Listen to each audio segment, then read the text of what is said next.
So, I think I may have got carried away with stuff. I love planting things. I don't know where I got that, but love to plant stuff. So, um, yeah, and edible stuff's kind of fun too, right? So I've got 6 different varieties of plants called feijoa, also known as pineapple guava. I have 57 different fig trees. But then, just to add to the whole thing, I also have like an olive tree, an avocado tree, orange tree. I got blueberry bushes. Um, but my latest thing I jumped on is so here in the South, you can't really grow regular grapes. At least that's what I've heard. Supposedly they'll do well for, I don't know, a few years before something will eventually get them. So I'm gonna try these Muscadine grapes. And you know what? Muscadine grapes, they're not like your regular grapes. I mean, if you pop one in your mouth expecting a regular grape, you're gonna be surprised. I think, especially the wild muscadines, like they grow everywhere around here in Florida. I mean, you can't go anywhere without seeing these things just like growing up and just encasing trees and bushes. They're prevalent. I mean, everywhere. But of course, like so many other things, over the years, you can, uh,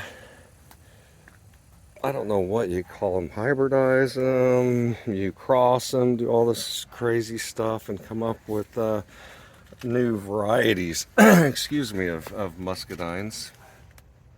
Um, Crazy thing is, I planted this thing to have it trellis up on my 6-foot fence. I had no idea. Look at the size of these elephant ears. I mean, they're massive. They're towering over my 6-foot fence, and they're shading off my muscadine. This one though, this variety right here, is called Black Jumbo, and so the grapes get about the size of a golf ball. So I'm gonna have the same trellis pretty much all the way down the fence there, and then of course there'll be big, next year. It takes a year or two to get a good trellis going because they typically go 10 feet each way. And so I've got a couple of other varieties going right here. So I put up these 4x4s. I got another one here and another one here. So this variety is called Fry, and it is a bronze colored variety. And then this and it needs a pollinator. So you can't just plant just this one and get grapes. You have to have a pollinator. This one is called Triumph, and it's pink. It creates a pink grape, and it is self-fertile, but it also provides a cross-pollinator for the other grape, and this Black Jumbo, it also needs a pollinator. So I planted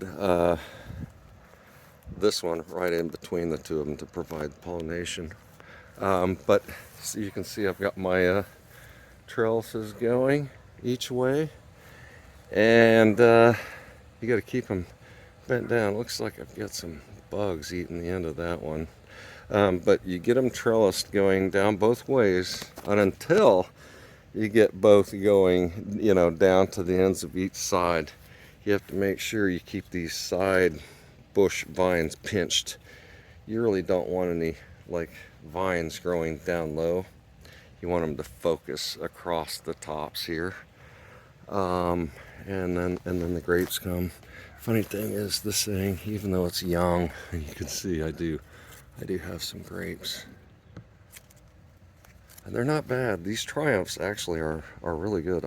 I have had some. I got a pack of muscadines from the store, and that was my first really introduction to a muscadine grape. I'll tell you what, the first 2 or 3 of them I popped in my mouth.